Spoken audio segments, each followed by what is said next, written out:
The text came on a Wednesday afternoon while I was reviewing quarterly reports for Meridian Hospitality Group, my event venue and restaurant management company. Lisa, I've made my decision about the wedding. Don't bother coming. Rachel and I don't want failures. They're bringing down the mood. This is our perfect day and we can't have you ruining it with your negative energy. David. I stared at the message for a moment, then opened my laptop and pulled up our booking system. Peterson Collins wedding, Saturday, June 15th. Riverside Manor, our flagship venue. Full service package including catering, flowers, photography coordination and bridal suite. Total cost, $45,000. My brother David, who had just uninvited me from his wedding, had unknowingly booked his perfect day at a venue I owned. The irony was almost too perfect.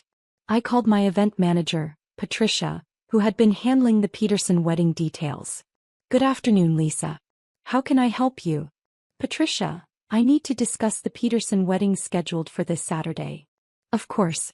Everything is progressing beautifully. The bride is thrilled with the floral arrangements, and the catering team has finalized the menu. Is there something specific you needed to address? I need you to cancel the booking. There was silence on the other end. Cancel it? Please, it's Wednesday. The wedding is in 3 days. I understand the timing, Patricia. Lisa, this is a $45,000 booking. The flowers have been ordered, the catering is prepared, the staff is scheduled. Patricia, I'll cover any costs we can't recover. But I want the Peterson wedding cancelled immediately. May I ask why? Has there been a payment issue? It's a personal matter. Please call David Peterson and inform him that Riverside Manor is no longer available for his wedding. Lisa, this is going to create enormous problems for them. Finding a venue 3 days before a wedding is nearly impossible. I'm sure they'll figure something out. After I hung up, I sat back in my office chair looking out at the grounds of Riverside Manor. The irony of the situation wasn't lost on me. For 2 years, David had been planning his dream wedding, while simultaneously making it clear that his sister wasn't successful enough to be part of his new life. David was a marketing manager at a mid-sized firm, engaged to Rachel, a dental hygienist. They were solid middle-class professionals who had spent months bragging about their elaborate wedding plans and their rise in social status. What they didn't know was that their failure sister owned a hospitality empire worth over $30 million. Meridian Hospitality Group had started 8 years ago when I purchased a failing restaurant with money I'd made from selling my first tech startup. 1 restaurant became 3, then I expanded into catering, then event venues. We now own 12 restaurants and 6 event venues across the state. But to my family, I was just Lisa who worked in restaurants and never settled down. They had no idea that I employed over 300 people and that my venues hosted some of the most exclusive events in the region. My phone rang 15 minutes later. David's number. Lisa. Lisa, something terrible has happened. What's wrong, David? The wedding venue canceled on us. 3 days before the wedding. Oh no, that's awful. Which venue? Riverside Manor. We put down a $10,000 deposit, planned everything around this location, and now they're saying they can't accommodate us. Did they give you a reason? Some bullshit about scheduling conflicts. Lisa, we have 150 guests coming from out of state. The invitations specified Riverside Manor. We can't just move the wedding. That does sound like a difficult situation. Lisa, you work in restaurants, right? Do you know anyone in the event business who might have availability this Saturday? I paused. David, let me understand something. You texted me 3 hours ago saying you didn't want me at your wedding because I'm a failure.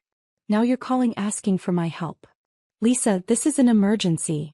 I'll deal with the wedding guest list later, but right now I need to find a venue. I see.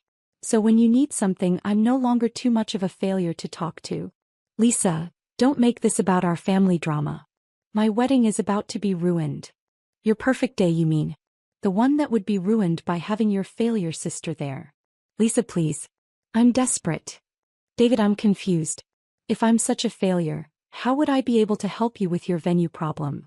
Because you know people in the restaurant business. Maybe someone knows someone. I do know people in the restaurant business, David. But I'm not sure why you'd want help from a failure. Lisa, I'm sorry about the text, okay? I was stressed about wedding planning and I said things I didn't mean. Which things didn't you mean? The part about me being a failure or the part about not wanting me there? Lisa. Because those seem like two separate issues, David. Look, we can discuss the guest list after we solve the venue crisis. Right now I just need options. Options? From your failure sister. Lisa, will you help me or not? I looked out my office window at the wedding setup crew preparing the gardens for Saturday's now-cancelled event. David, let me make some calls and see what I can find out. Thank you. Lisa, you're a lifesaver. After hanging up, I called Patricia back. Patricia, the Peterson family will probably be calling other venues desperately looking for Saturday availability. I imagine so. Lisa, are you sure about this decision? They seem like a nice couple and the bride was so excited. Patricia, they'll find somewhere. Can you compile a list of venues that might have last-minute availability?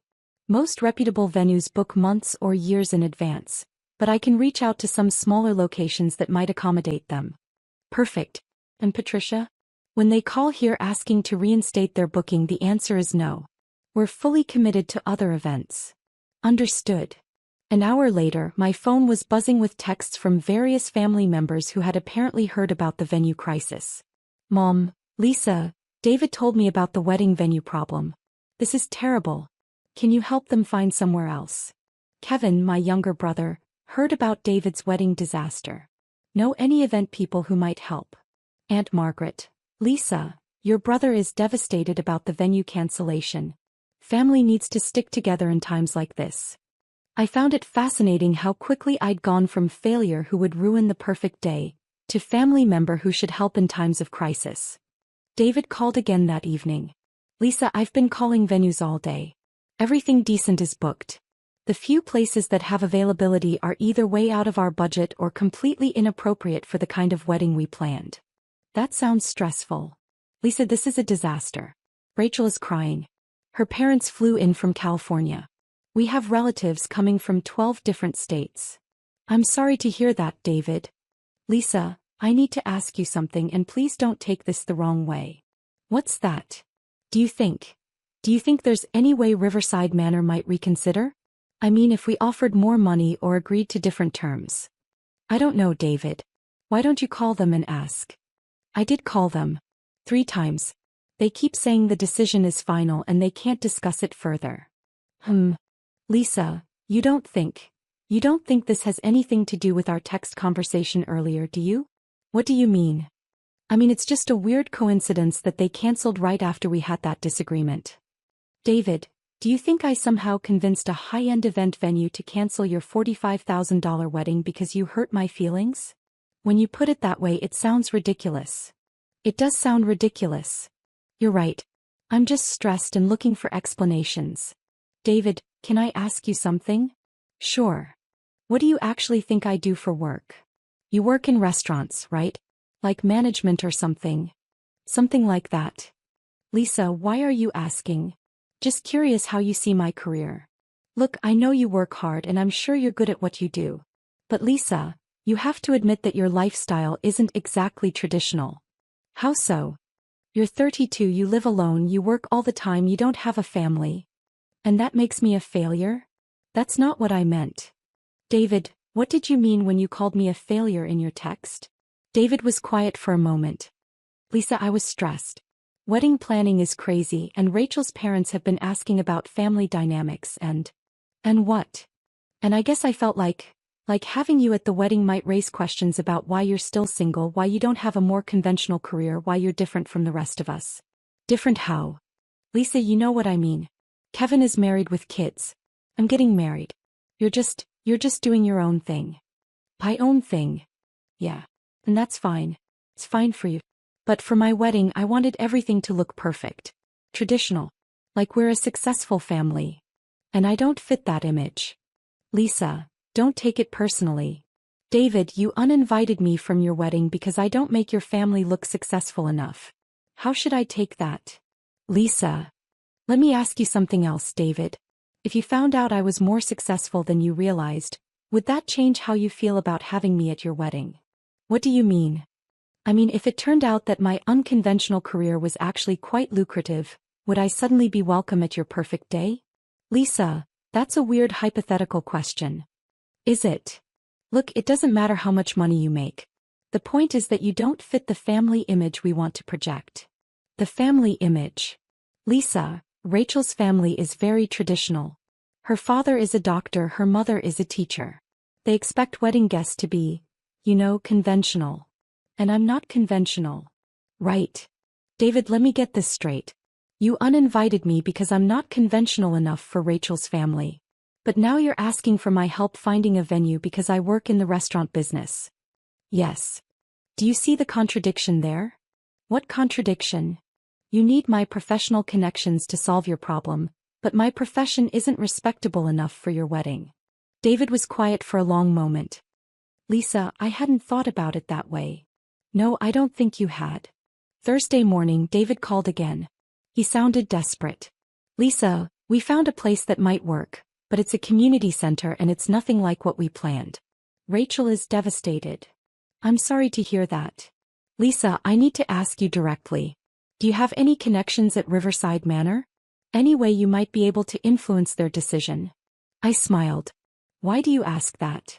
Because I've been thinking about what you said yesterday about contradictions. And I realized that I don't actually know much about your work. Go on.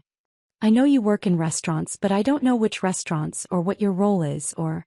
Lisa, are you more successful than I realized? What would make you think that? Because you live in that nice downtown loft, you drive a new car, you travel. And I just assumed you were scraping by because your work seems so different from traditional careers. Different from traditional careers. Lisa, please just tell me. Do you have connections that might help us? David, what if I told you that I don't just work in restaurants? What if I told you I own restaurants? Own them.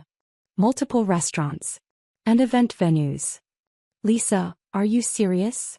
What if I told you that the reason Riverside Manor canceled your wedding is because I asked them to?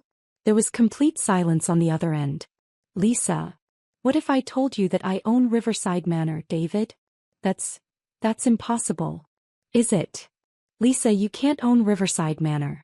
That place is worth millions. It is worth millions. Several million, actually. Lisa, stop joking around. This isn't funny. I'm not joking, David. I own Meridian Hospitality Group. We own 12 restaurants and 6 event venues, including Riverside Manor. You're serious? I'm serious. Lisa, that means your failure sister canceled your perfect wedding because you didn't want failures bringing down the mood. Oh my God. Your failure sister who owns the venue you booked for your dream wedding. Lisa, I had no idea. Of course you didn't. Because you never asked about my work beyond assuming it wasn't impressive enough for your social circle. Lisa, please. We can fix this. Can we? Yes. So I'm sorry. I'm so sorry. I had no idea you were so successful. David, I'm curious. Are you sorry because you hurt my feelings or because you found out I'm wealthier than you thought? Both.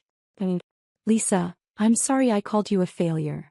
Are you sorry because it was mean or because it was inaccurate? Because it was both. So if I had actually been a failure, it would have been okay to uninvite me? No. That's not what I meant. David, what did you mean?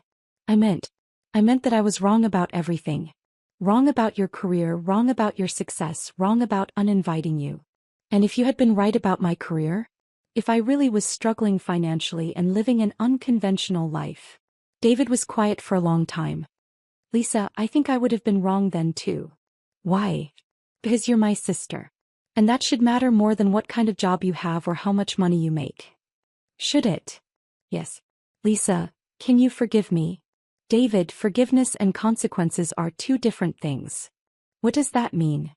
It means I can forgive you for being a snob, but that doesn't mean I'm going to give you back your venue. Lisa, please. We have 150 guests coming. Rachel will be humiliated. Rachel will be humiliated because her wedding venue was canceled, or because people will find out her future brother-in-law owns the venue and canceled it? Lisa. Because those are two different types of embarrassment, David. Lisa, what do you want me to do? I want you to understand that actions have consequences. I understand. Do you? Because 3 days ago, you decided your sister wasn't good enough for your wedding. Today you're asking that same sister to save your wedding. Lisa, I was wrong. About what? About everything. About you being a failure, about you not fitting our family image, about uninviting you. And what changed your mind? Finding out how successful you are. So you only respect me now because I have money? No. That's not. Lisa, that's not what I meant. What did you mean? I meant that I should have respected you before I knew about your success. Why? Because you're my sister.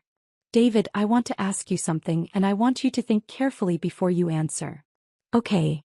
If I wasn't wealthy, if I really was struggling financially and living an unconventional life, would I still deserve to be at your wedding?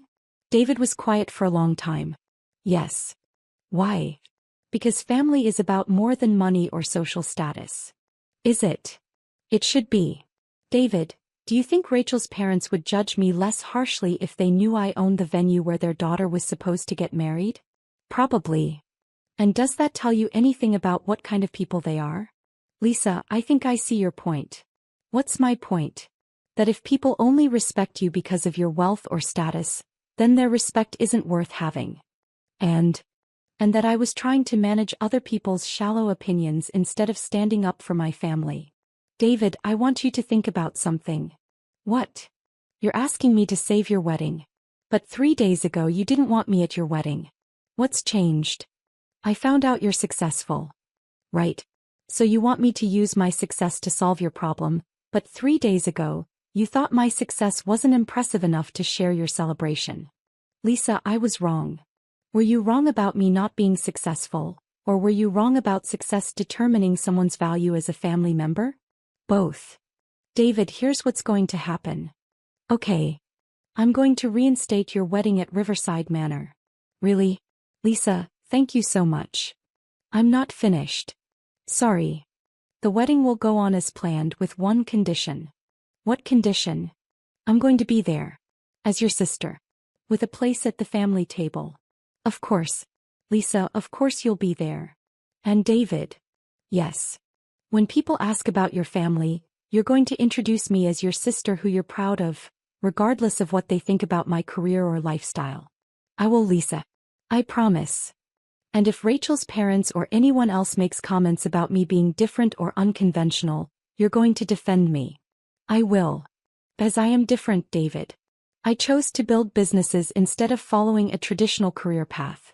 I chose to focus on professional success instead of getting married and having kids in my 20s. And those choices don't make me less valuable as a family member. You're right. Lisa, I'm really sorry. David, one more thing. Anything. You're going to tell people that I own the venue. What? You spent months bragging about having your wedding at Riverside Manor. Now you get to brag about the fact that your sister owns it. Lisa, won't that be weird? Why would it be weird? Because people will wonder why I didn't mention it before. And what will you tell them?